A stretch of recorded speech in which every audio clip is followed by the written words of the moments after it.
Well, hello there. It is so good to see you again. Not that I'm seeing you right now. I always say this, and then I always explain it, and then I always go into this really big tangent that has nothing to do with the videos. I don't know why I do it, and I don't know why I'm doing it now, but anyway, this is the book that I'll be reviewing today. It is The Tiger's Wife by Taya Obreht. I hope I said the name right, because it is a really cool name, and it deserves to be said right. And I have a track record of not being able to say people's names right, and I really hope that I said this name right. If I ever do another book review about Taya Obreht and one of her other books, I will make sure that I say her name right, although she has no other books out at the moment.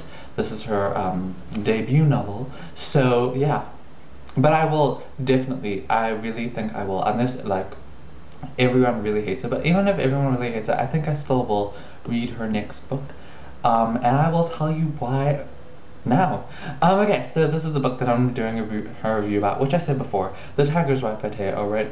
I'm going to start off by reading the back of the book because, you know, it can explain what it's about much better than me in a spoiler-free way. So, I feel like I'm talking weird today. Do you think I'm talking weird today? I don't know. Okay, let's start. A young doctor, Natalia, struggles to make sense of her grandfather's death in a Balkan country still scarred by war. From fragments of stories her grandfather told her as a child, Natalia realizes he may have died searching for the deathless man, a vagabond who was said to be immortal. Struggling to understand why a man of science would undertake such a quest, she stumbles upon a clue that will lead her to a tattered copy of the Jungle Book, and then to an extraordinary story of the tiger's wife. So, I went to my library and I saw this book. It was sitting there on the shelf. I normally go for, and I know this is bad because I'm really judging a book by its cover by doing this, but I normally go for books that have good reviews on them, so this one, by reputable places. So, like, if there's a review and I don't know where the review is from, like if it's some random place, then I won't get it. But if it's like reviewed by like the Sunday Age, I don't actually know who the Sunday Age is, but like the Sydney Morning Herald, which is where I am, wow, look at that, the Sunday Times, and the New York Times, if places like that give good reviews, then, you know, I will be more likely to get that book or to buy that book. And also, if they have awards, then I will be more likely to get them as well. And I know that's really bad, then I should like get books, you know, not that way. But how do you get books without judging the book's cover? Do you know? I don't understand how you could get a book unless you like have an author that you really like. But still, how do you like find something new without looking at the cover and thinking, oh, I want to get that? Anyway, and also this book, Taya Obreht's book, The Tiger's Wife, is the winner of the Orange Prize for Fiction 2011, and it's at the top. So yeah, you know, that's a really good award. Congratulations to her, even though it's in the, you know, 2011, it's 2012 now. Okay, let's get into the book review. So, as it says, it is about Natalia. Natalia is, well, it's not really about Natalia. Natalia is the narrator of the story. She kind of tells the story to you, and there's lots of different storylines, lots of different tangents that are coming, you know, sorry, that are coming to you through Natalia, and she does it in a way like she's being told these different stories, and, you know, she's taking different parts of it, and like sometimes she'll say that this person is telling her this story but he wasn't even there. Do you know, like it's very it's stories within stories within stories, and yeah, so it's basically about lots of different stories, but the two main stories, as it says in the back reading thing, was The Tiger's Wife and The Deathless Man. I read the back of the book and I really thought it was really interesting. Like, I saw the awards and stuff and, you know, that stuff. Then I read the back of the book and I was really interested in it and intrigued, and that's why I got the book. That's why I read the book. And I am really glad that I did. I have discovered there is a lot of hype about this book. Or there has been a lot of hype about this book. Lots of people really liked it, and lots of people really liked it, and lots of people really did not like it. And I didn't know about the hype. I just got the book because I saw it, you know, on the shelf, and I just got it. But yeah, I think if I'd known about the hype, then I don't know how that would affect how I would read it, because a lot of people, you know, they just either hate it or they either love it.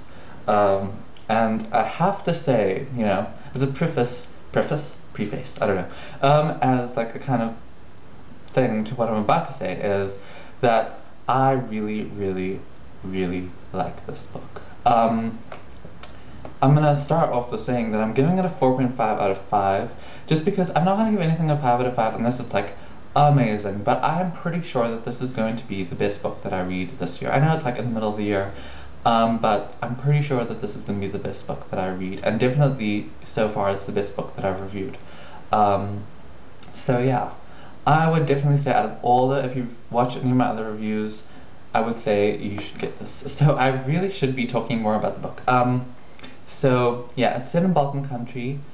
There's not really any kind of tangible place. Like, there's no place. It's very, there's like cities and it like says in a Balkan country, but you don't know what city or country it is. You don't know where it is. The author is from Yugoslavia, and the author is, I think, 26. For a 26-year-old, for her first book, this is incredible. For like, a 50-year-old, like long-time novelist, this is an amazing piece of work. I'm gonna start with the thing that I don't like about it, the dialogue. I saw that in some other people's like things about what they didn't like about the book, and I have to kind of agree with them. I don't think that the dialogue is important in the book. It is important in the book, but it's not like a major. It is a major factor. Okay, the dialogue is okay. It's not amazing, but I think it's not amazing in comparison to the rest of the book, which is amazing. The stories and the tangents and the fables and the myths that are in this book is just, and the way that things are described, Taya Obreht is just an amazing, amazing author, and I am so, so glad that I found this book, and you should definitely read this book. I'm definitely recommending this book to you. Out of all the books that I've recommended so far, this is probably like the best one. There is another book that I really, really like that I read this year, which is The Girl with the Pearl Earring by Tracy Chevalier. Chevalier, by Tracy Chevalier. And yeah, but I'm pretty sure that this one has beaten that out. So I'm sorry. But this just is just an amazing, amazing book. Okay, and the things I like about it are the stories, as I said, the fables, the writings, the descriptions, the deathless man and the way that he's described. I mean, I don't even know where she comes up with these stories. They're just amazing, and the descriptions are amazing. I don't know if, like, this is coming across. I don't think I'm, like, saying what I'm supposed to be saying about this book, like giving you a very accurate description, but can I just say it's because I'm so encapsulated by this book. I read this book, and it's like stepping into another world, and, you're consumed and you feel like you're in the book. It's one of those books where you feel like you're a part of the story. But yeah, this book it puts you in this world that's just so amazing, and it's written in such an amazing way, and I really, I'm so glad that I read this. This is probably going to be the best book I read this year. I mean, I know there's lots of other authors who are amazing and lots of books that are amazing, and I hope to find, another book that's better than this, but for now, I'm pretty sure that this is going to be the best book I read this year. I do actually have a Game of Thrones in my bookshelf at the moment, like over there. That's what I'm pointing to. So yeah, I don't know, maybe that will be, even more amazing than this. I know that a lot of people like it, and I think I will like it too. But I don't know if it's going to be as incredible as this. I will tell you in my book review of the Game of Thrones, when I read it, I will tell you whether this is the best book that I've read or whether it's Game of Thrones. So look out for that little thing to keep you coming back. Yes, so I really enjoyed doing this book review. I really like this book. I give it a 4.5 out of 5. Yeah, I really enjoy this, as I do all of my book review videos. I hope that I see you again soon, and I hope you enjoyed watching this video. Okay, I will see you next time.